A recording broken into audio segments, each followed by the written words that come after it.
हाँ, उनका संपर्क वापस आ गया है हमारे साथ में। तो पावर कट तो होता रहता है, स्वागत है वापस फिर से आपका। तो जहां से बात आप जारी रखिएगा जहां से खत्म हुई थी। जी, गडकरी के बारे में बात कर रहे थे।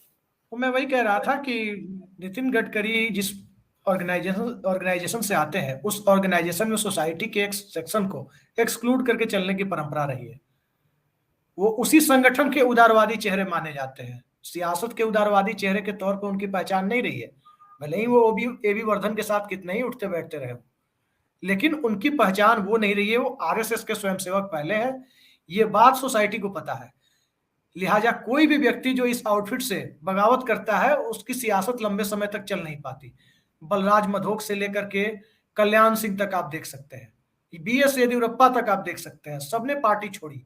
उमा भारती को देख सकते हैं, पार्टियां छोड़ी, पार्टियां बनाई, फिर क्या हालत हुई सबने देखा। नितिन गडकरी को यह वास्तविकता पता है। उन्हें पता है कि हम विश्वनाथ प्रताप सिंह नहीं बन सकते, कि कांग्रेस पार्टी छोड़े और वो हीरो बन गए जनता में जाकर के। तो ये एक कारण है कि नितिन गडकरी अपने समय का इंतजार करेंगे, इस आउटफिट में इस दौर के खत्म होने का इंतजार करेंगे। नितिन गडकरी के साथ एक और बड़ी चीज है। बड़ी चीज ये है कि नितिन गडकरी और कट्टरपंथी नहीं हो सकते, ये बात जरूर है। और मौजूदा नेतृत्व जो बीजेपी का है, उस नेतृत्व को आप उदारवादी नहीं कर सकते। तो ये जो फंडामेंटल्स की दिक्कत है बीजेपी के अंदर, हमेशा से जो एक धारा रही है, एक उदार हिंदुत्व वाली, एक सॉफ्ट हिंदुत्व वाली और एक हार्डलाइनर, वो हर दौर में इस परसेप्शन को बनाकर रखा गया। और नितिन गडकरी इस परसेप्शन के दायरे से बाहर नजर आते हैं काफी हद तक। अगर आप अटल जी और आडवाणी जी के दौर को देखें, तो अटल जी लिबरल और आडवाणी जी कट्टर बताए गए।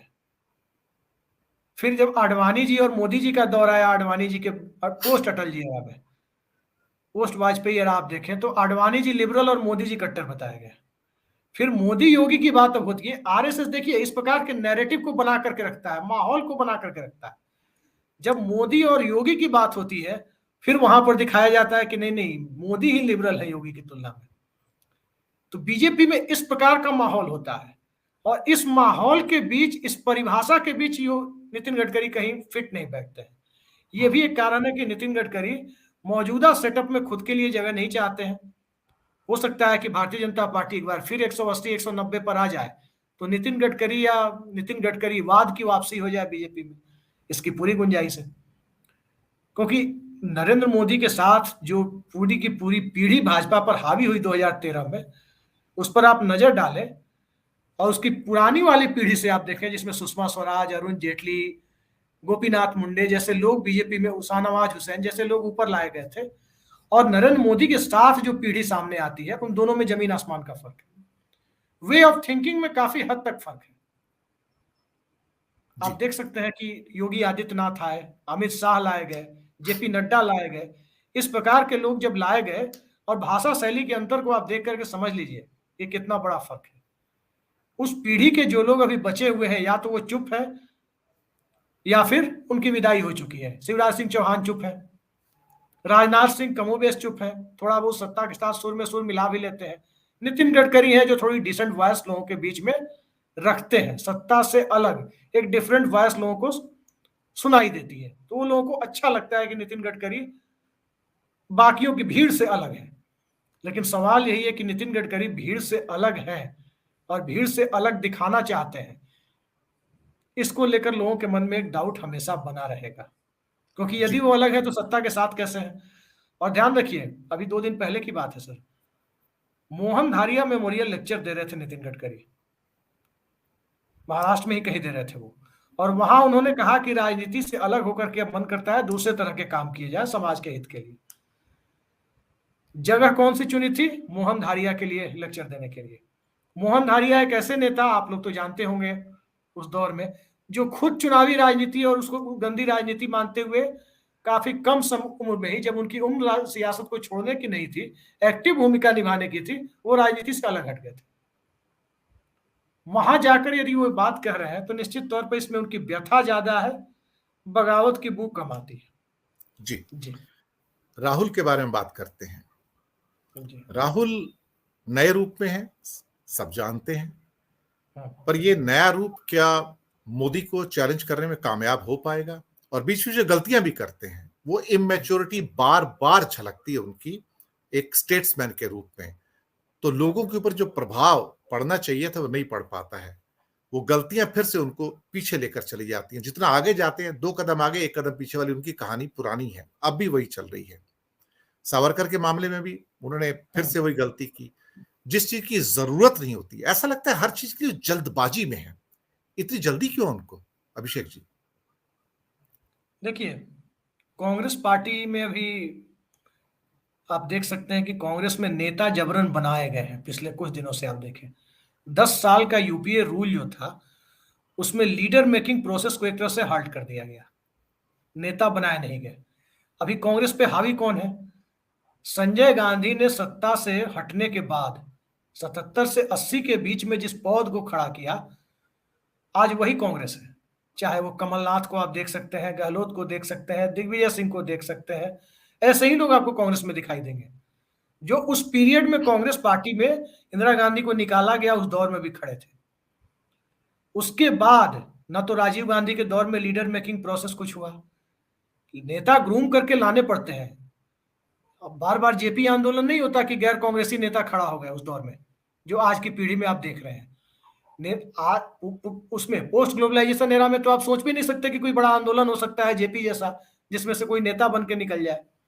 कांग्रेस पार्टी में लीडर मेकिंग इंडस्ट्री जो आप कह सकते हैं, वो लगभग उस पर ताला लगा दिया गया। ये कांग्रेस की समस्या है। राहुल गांधी के ने जिन लोगों पे भरोसा किया, वो कोई पैदाइशी नेता नहीं थे, वो किसी न किसी बड़े नेता के बेटे थे। चाहे वो आरपीएन सिंह रहे हो, चाहे वो सचिन पायलट रहे हो, चाहे ज्योतिरादित्य सिंधिया रहे हो, या मिलिंद देवड़ा रहे हो, इन सब लोगों पर भरोसा किया। इसमें से अधिकांश लोग, जतिन प्रसाद रहे हो, इसमें से अधिकांश लोग सत्तावादी थे। उनको सत्ता चाहिए थी, उनको कांग्रेस से मतलब नहीं था, विचारधारा से मतलब नहीं था, संगठन कैसे खड़ा किया जाता है इससे मतलब नहीं था। उनको जहां सत्ता दिखाई दी, सत्ता जाने के बाद वो कुछ दिनों तक इंतजार किया। 2019 में सत्ता नहीं आई, अधिकांश लोगों ने छोड़ना शुरू कर दिया। तो राहुल गांधी की एक समस्या यह है कि राहुल गांधी ने नेता कांग्रेस के अंदर, कांग्रेस की आइडियोलॉजी के साथ टिके रहने वाला नेता बनाने में राहुल गांधी ने भी संभवतः रुचि नहीं ली, या उनकी पॉलिटिकल ट्रेनिंग वैसी नहीं थी। ये बात बहुत साफ गोई के साथ स्वीकार करनी पड़ेगी। आज भी कन्हैया कुमार जैसे लोग आए हैं, लेकिन मत भूलिए कि वो कांग्रेस पार्टी में रचे बसे, कांग्रेस की आइडियोलॉजी में रचे बसे हुए नेता नहीं है। वो एक खास विचारधारा वाली पार्टी के साथ, उसके ऑर्गेनाइजेशन के साथ जुड़े रहे। वहां उनको लगा कि यहाँ हमारी पॉलिटिकल ग्रोथ बहुत नहीं हो सकती, तो एक सेकुलर आउटलुक है, एक इमेज बनी हुई है, तो उसको कैश करने के लिए उनको सबसे बड़ा प्लेटफॉर्म कांग्रेस पार्टी दिखाई दिया, वो आ गए। बाकी मोटे तौर पर आपको नहीं दिखाई देंगे ऐसे नेता कांग्रेस पार्टी में। जी। दूसरी जो राहुल गांधी की समस्या है, देखिए, नरेंद्र मोदी को चुनौती देने की बात तो होती है, लेकिन चुनौती नरेंद्र मोदी को दरअसल देनी नहीं है। मैं बात फिर कह रहा हूं कि इस दौर नरेंद्र मोदी को चुनौती देने का नहीं है। और कैसे नहीं है, इसको समझने के लिए हमको 33 साल पीछे जाना होगा।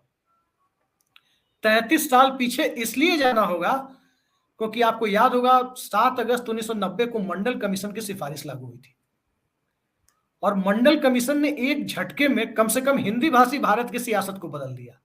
गुजरात से लेकर झारखंड तक की सियासत को, बिहार तक की सियासत को बदल दिया।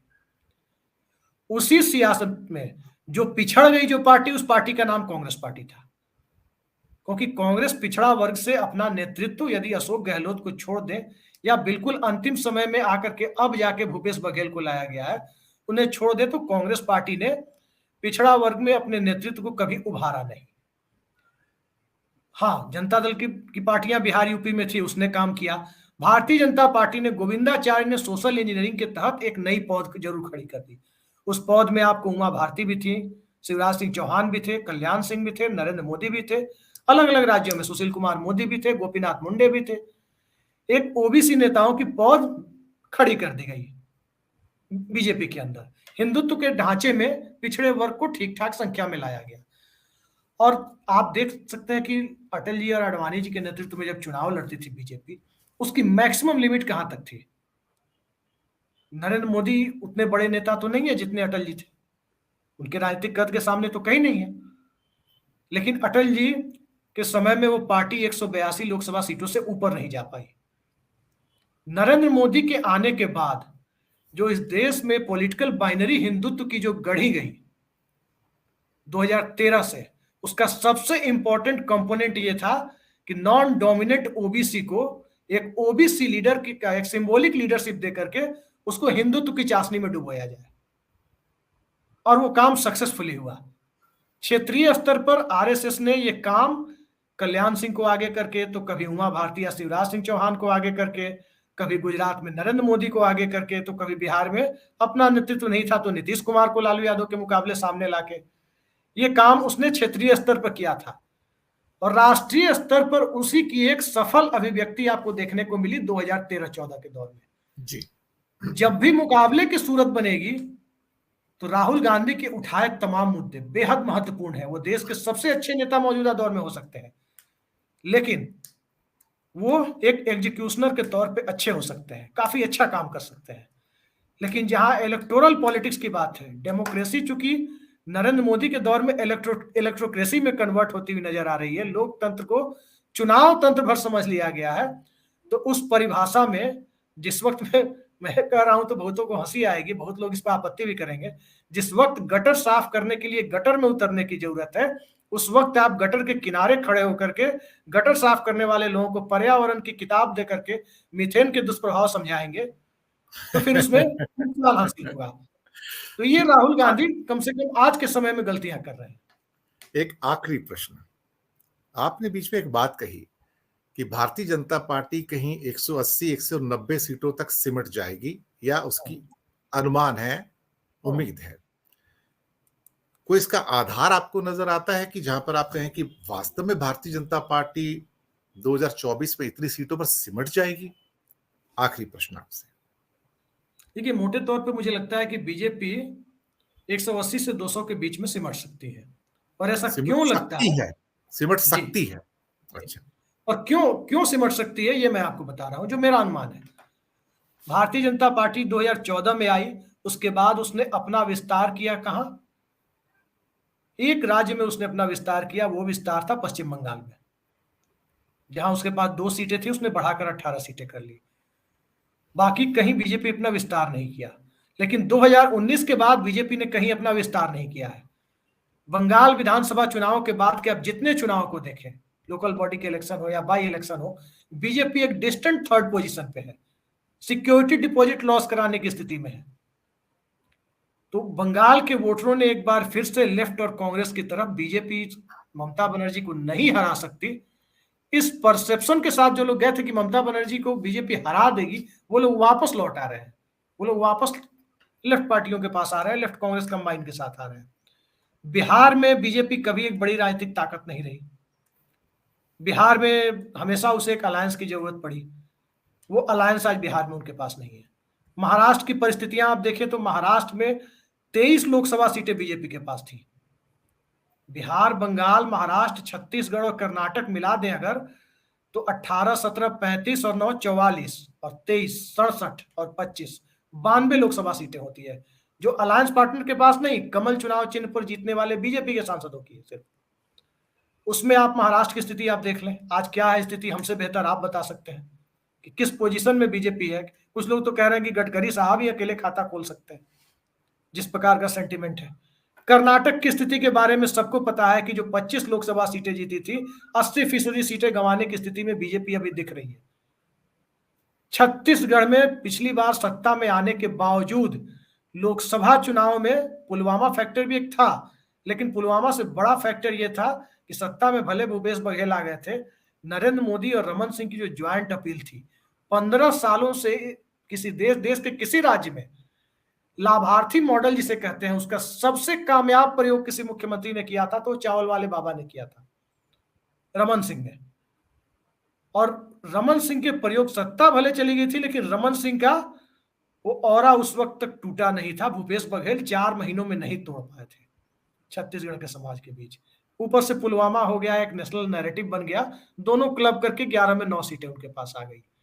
तो मोटे तौर पर हम कह सकते हैं कि इन 5 राज्यों की 92 लोकसभा सीटों में से 22 लोकसभा सीटें लाने की स्थिति आज भारतीय जनता पार्टी की नहीं है, जो पिछली बार उनके पास 92 थी। मोटे तौर पे 70-72 का नुकसान तो उनको यही दिख रहा है। हरियाणा में स्थितियां विकट है, हिमाचल प्रदेश में विकट है, चंडीगढ़ की सीट पर किरण खेर के जीतने की कोई संभावना अब नजर नहीं आ रही है। मध्य प्रदेश में, छत्तीसगढ़ में, राजस्थान में गुजरात में भी आप कह लें, अब 25 सीटें गुजरात में बीजेपी जीती है, 26 तो नहीं जीत जाएगी ना। बेस्ट परफॉर्मेंस सही होगा कि वो रिटेन कर ले। मुझे याद है, मैं क्रिकेट का आपको एग्जांपल देता हूं। स्टीव वॉ भारत आए थे और कलकत्ता टेस्ट में उन्हें लगातार 16 टेस्ट जीतने के बाद हार का सामना करना पड़ा था। वो फॉलो ऑन के बाद वीवीएस लक्ष्मण ने एक हीरोइक इनिंग खेली थी।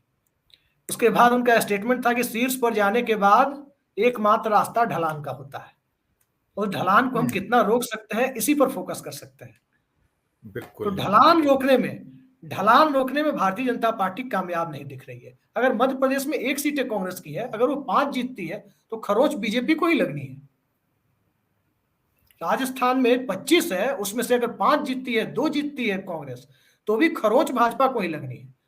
तो जितने नुकसान मैंने 5 राज्यों में बताया, 20, 25, 30 सीटों का नुकसान या 40 सीटों का नुकसान दूसरी जगहों से भी है, उड़ीसा से भी है, कहीं और से भी है। तो ये मैं कह रहा हूं कि भारतीय जनता पार्टी कहीं भी नहीं बढ़ी है। ना तो स्टालिन के राज्य में घुस पाई है, तमिलनाडु ने घुसने नहीं दिया, केरल ने दरवाजा नहीं खोला। आप आंध्र प्रदेश की स्थिति देखें तो वहां पर बीजेपी को कामयाबी नहीं मिली। अब जाएंगे कहां ये? जी जी बिल्कुल, मुझे लगता है आपके अनुमान सही हैं। और एक मुझे एग्जाम्पल याद आता है, इसके साथ मैं प्रोग्राम की समाप्ति करूंगा कि जी जब लोग पहाड़ की चोटियों पर जाते हैं तो रास्ते बहुत संकरे होते हैं वहां पर, और जब वो ऊपर जा रहे होते हैं तो उनकी मुलाकात कुछ ऐसे लोगों से होती है जो ऊपर से नीचे आ रहे होते हैं, क्योंकि रास्ता तो एक ही है। तो कई बार वो देख के उसको मुस्कुराते, देखो मैं तो ऊपर जा रहा हूं, ये नीचे उतर रहे हैं।